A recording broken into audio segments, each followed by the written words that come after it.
In the summer of 1944, deep beneath the rolling waves of the Pacific, silence was no longer safety. For nearly 3 years, Japanese submarine crews had hunted across those endless blue plains, ambushing convoys, slipping through enemy patrols, and vanishing beneath the surface before American destroyers could even guess their position. But now, something had changed. The ocean that once protected them was beginning to whisper back.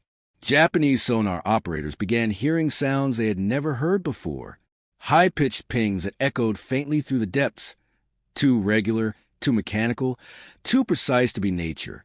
The first men who heard them thought they were American destroyers sweeping with active sonar. But the pattern was wrong. The signal didn't move.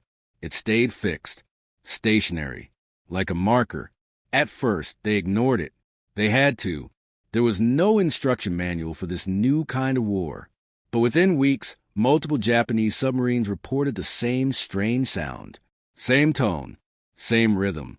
And soon, one terrifying truth began to take shape. The Americans were listening, everywhere. The Imperial Japanese Navy had ruled the Pacific's undersea domain early in the war.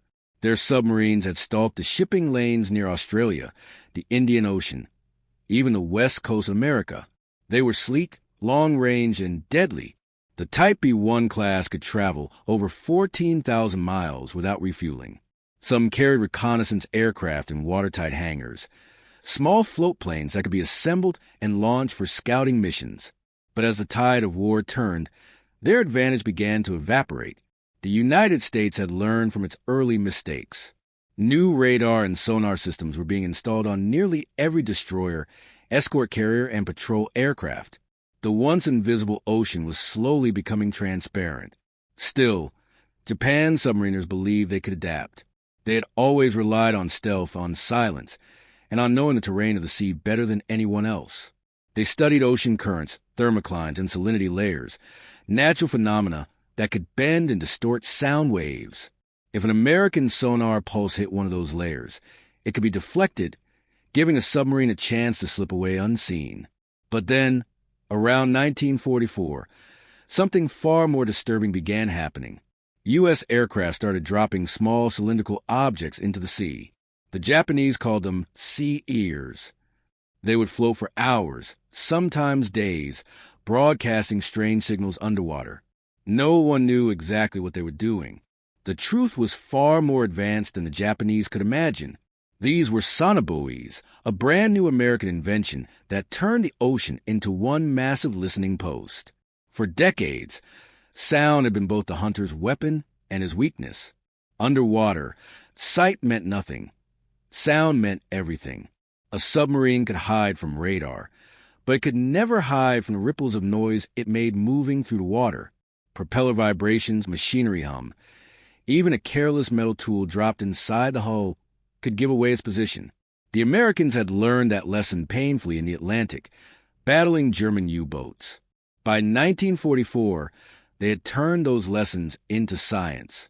Planes like the PBY Catalina and the Grumman Avenger carried racks of sonobuoys, floating microphones connected by radio to the aircraft above.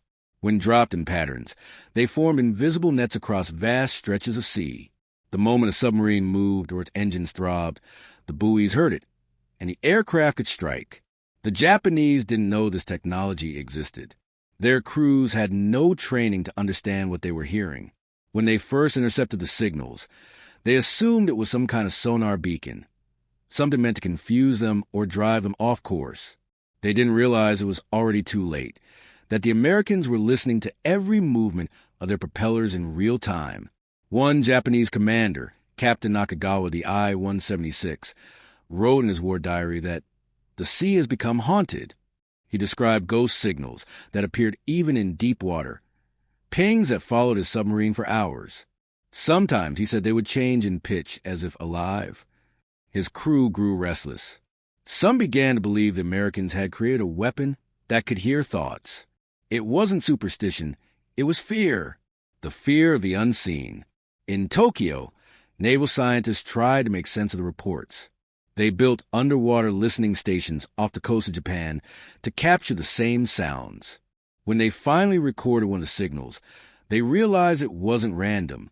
It had a pulse rate a mechanical consistency, a pattern unmistakably artificial. But there was no known Allied weapon that behaved like it.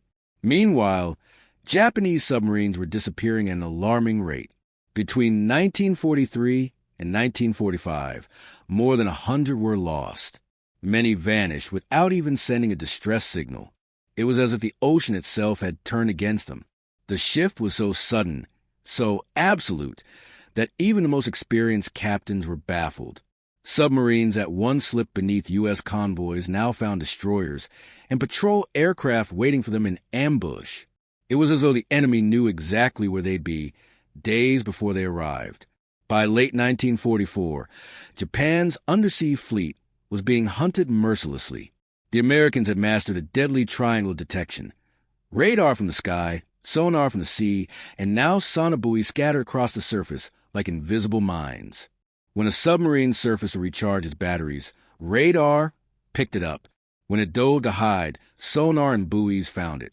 When it fled, aircraft and destroyers coordinated strikes with almost supernatural precision. For the men trapped inside those steel tubes, the transformation was terrifying. The ocean, once their shield, had become a glass box. Every sound, every echo, every whisper machinery could mean death. Japanese captains began ordering complete silence. Crews were forbidden to speak above whispers. Meals were eaten cold to avoid the sound of boiling water. Even urination was scheduled in shifts to minimize water flow noises in the bilges. Some submarines went so far as to shut down engines entirely and drift for hours in total darkness, listening, waiting for the pings to fade. But they never faded. The sound always came back. By the winter of 1944, one truth had become impossible to deny. The Americans had transformed the very nature of naval warfare. What was once a battle of guns and torpedoes had become a battle of information, a war of listening. And for the Japanese submarine force, that war was already lost.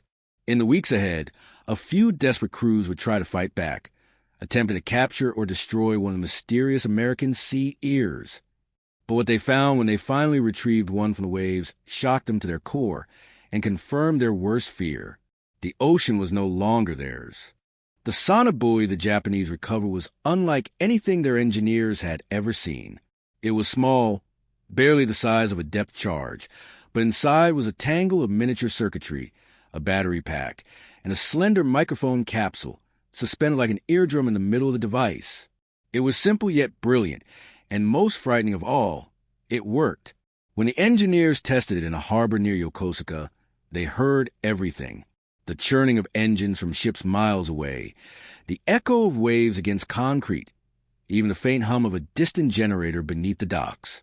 For the first time, they realized that the Americans weren't just guessing where submarines were. They were hearing them through a vast network of floating ears scattered across the Pacific. Word of the discovery reached the upper echelons of the Imperial Navy. Shock turned to disbelief, disbelief to panic. Japan had been fighting blind, assuming that stealth still protected their submarines. But if the Americans could listen anywhere, anytime, then every patrol was a gamble with death. The Japanese scientists quickly began dismantling and studying the captured Sonobuoy. They found a radio transmitter that sent acoustic data directly to aircraft circling above. The signal range was limited, only a few miles, but when deployed in groups, the buoys formed a continuous acoustic web. A single aircraft could monitor dozens at once, triangulating any sound that broke the ocean's calm. And those aircraft, the Grumman Avengers, PB-4Y privateers, and the older Catalinas, were becoming terrifying predators. Equipped with magnetic anomaly detectors, radar, and racks of depth charges, they could find a submerged submarine faster than any destroyer group ever could. For the men inside Japanese subs, it felt like magic. They would dive beneath a convoy, thinking themselves invisible. Then, within minutes, explosions would shake the hull. The Americans weren't chasing blindly anymore. They were attacking with precision. In one tragic patrol, the Japanese submarine I-361 was spotted near Saipan by U.S. radar. It dove immediately, confident it had escaped detection. But the Americans dropped sonobuoys in a line across its last known position. The buoys picked up the faint beat of the sub's propellers, rhythmic, metallic, unmistakable. A pair of Avengers homed in and released depth charges in a perfect pattern. 361 never surfaced again. Out of its 76-man crew, not one survived. Stories like that spread quickly through the fleet. Crews whispered that the Americans could hear through the sea. Superstitions grew. Some sailors believed the Sonobuoys were alive, creatures that hunted sound. Others thought the Americans had trained dolphins to attack their subs. Fear replaced confidence. In a desperate attempt to counter the new threat, Japanese engineers experimented with sound decoys. They created crude noisemakers, metal canisters filled with compressed air or mechanical clackers, to distract sonar and confuse the listening devices. But they had no time to refine them. Their designs were bulky and unreliable, and the Americans were advancing faster than they could respond. By 1945, the U.S. Navy had integrated Sonobuoy technology into a wider anti-submarine network. Surface ships carried advanced sonar. Submarines hunted submarines, and aircraft patrolled almost every major sea route.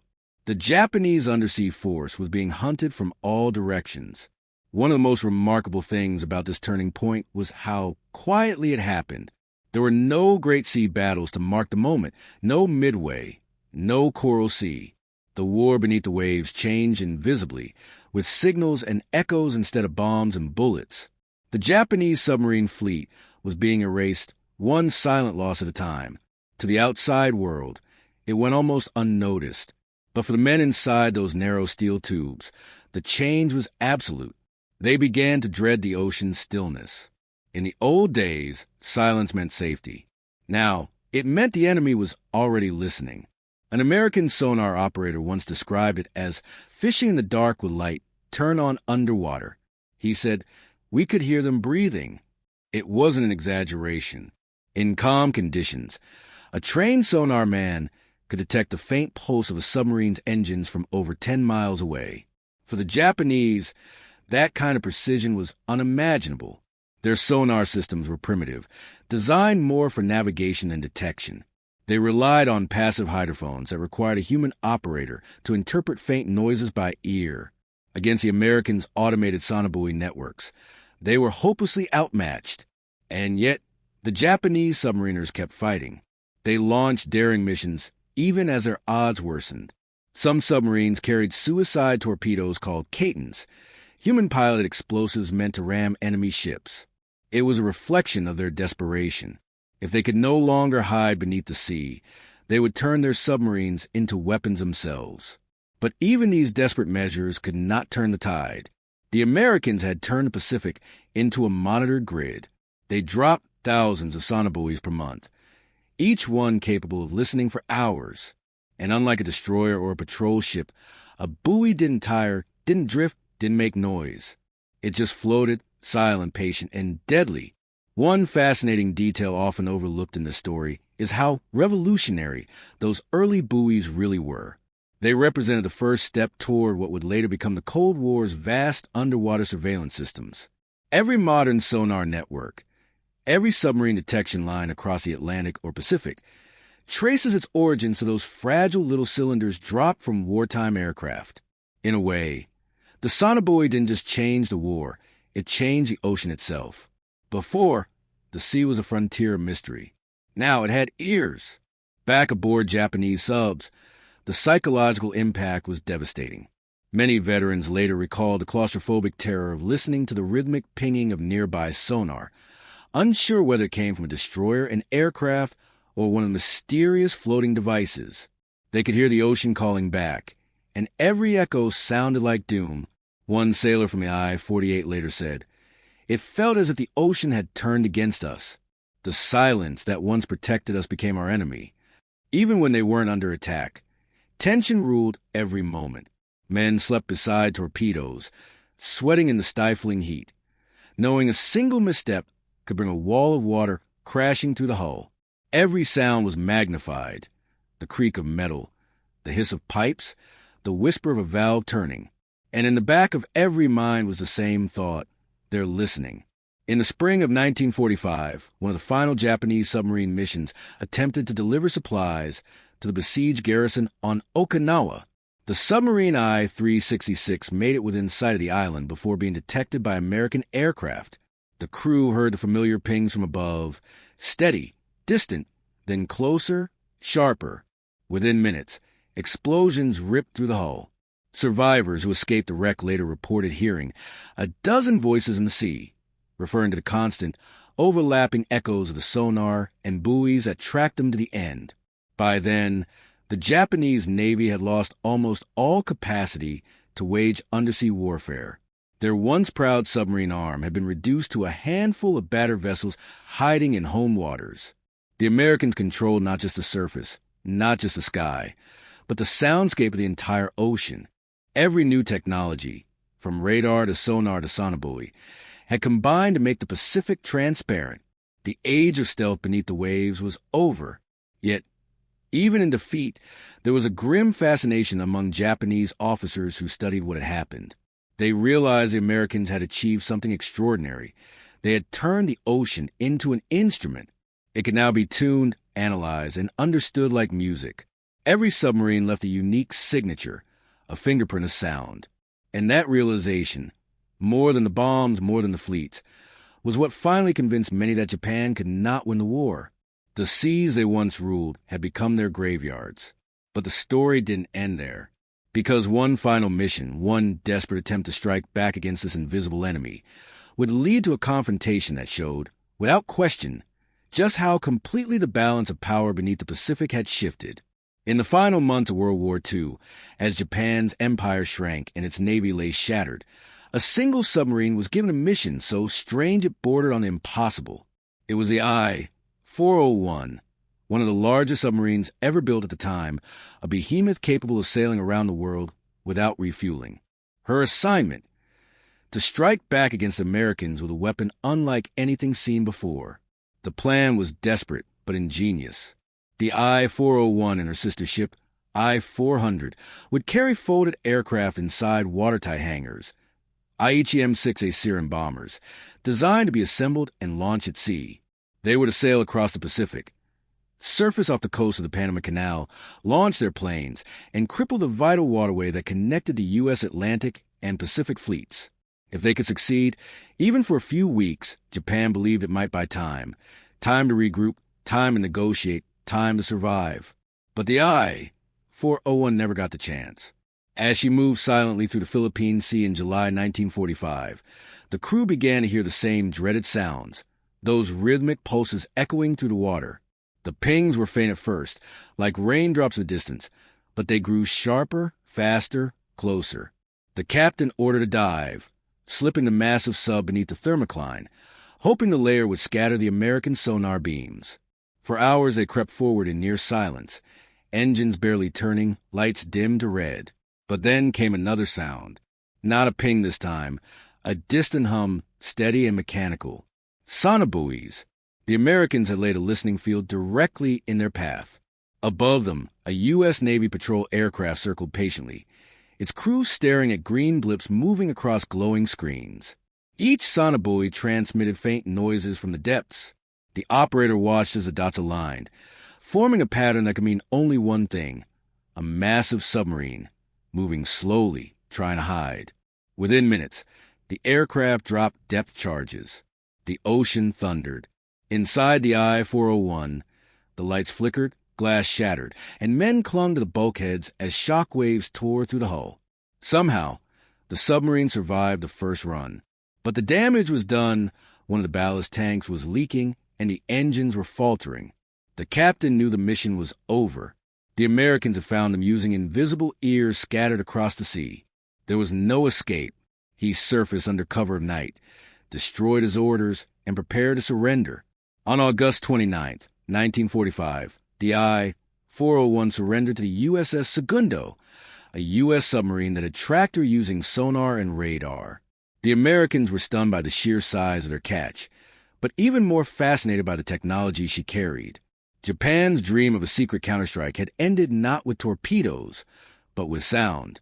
And that moment marked something much larger than the loss of a single submarine. It marked the end of Japan's command over the underwater world. The empire that had once prided itself on stealth, endurance, and surprise had been undone by a simple truth. The Americans could hear everything. After the war, U.S. naval officers interviewed surviving Japanese submariners. Many spoke openly of their confusion and fear. One said, "We used to think the ocean was our friend. Then we learned it had turned against us." Another admitted that by 1945, they avoided open water entirely, preferring to hug the coastlines where they hoped the enemy's machines couldn't reach. The Americans, meanwhile, took the lessons of those final years and pushed them further. They refined Sonobuoy designs, expanded listening networks, and laid the foundation for a peacetime system called SOSUS, the Sound Surveillance System, a vast web of hydrophones stretching across the ocean floor. It could detect submarines thousands of miles away. The technology that had cornered Japanese submarines in 1944 would go on to define the Cold War's silent standoff beneath the seas. In many ways, that invisible revolution was just beginning. The war had started with men navigating by stars and intuition. It ended with them navigating by echoes and frequencies. The Americans had turned sound into strategy and the ocean into a sensor. The psychological impact on Japan's remaining submarine crews was profound. They spoke of paranoia, of listening to hum of machinery, and wondering if someone, somewhere, was listening back. The sea, once their ally, had become an enemy they couldn't see or fight. There's a story told by one surviving petty officer from the I-177. After the war, he returned to the same waters where his crew had once patrolled. He dropped a hydrophone, a simple underwater microphone, into the depths, and there, faintly, he heard it. The soft ping of sonar, the heartbeat of technology still echoing through the deep. He said he felt something cold in his chest.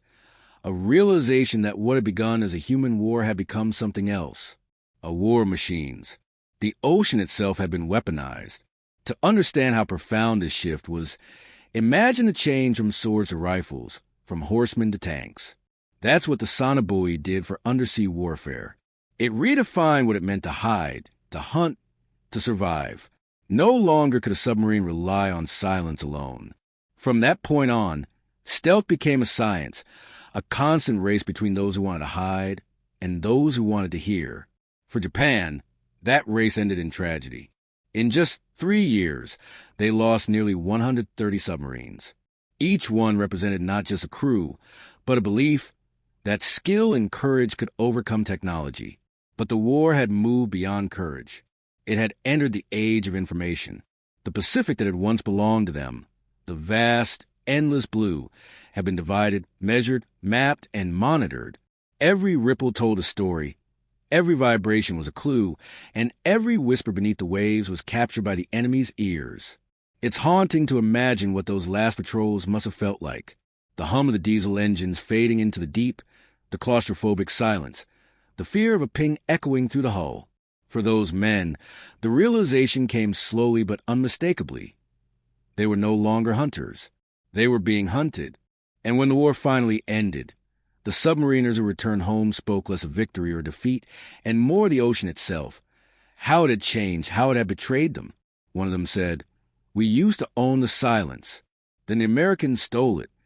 Today, the technology that doomed them lives on in every navy in the world." Modern sonobuoys can identify a submarine by the pitch of its propeller or the pressure wave of its hull. What began as a desperate wartime experiment became the foundation of global underwater surveillance. Yet, in that transformation lies a strange kind of poetry. The sea, once thought to be infinite and unknowable, had finally been given a voice, and it spoke in echoes, in pulses, in sound. The Japanese submarine crews who first intercepted those mysterious signals in 1944 didn't know what they were hearing. But in that moment, they were witnessing the birth of a new era, the end of one kind of warfare and the beginning of another. Their discovery, their confusion, and their fear marked the last chapter in an age when men could vanish beneath the waves and remain unseen. From then on, no ocean was silent, and no submarine was ever truly alone, because the ocean itself was listening, and it would never be theirs again.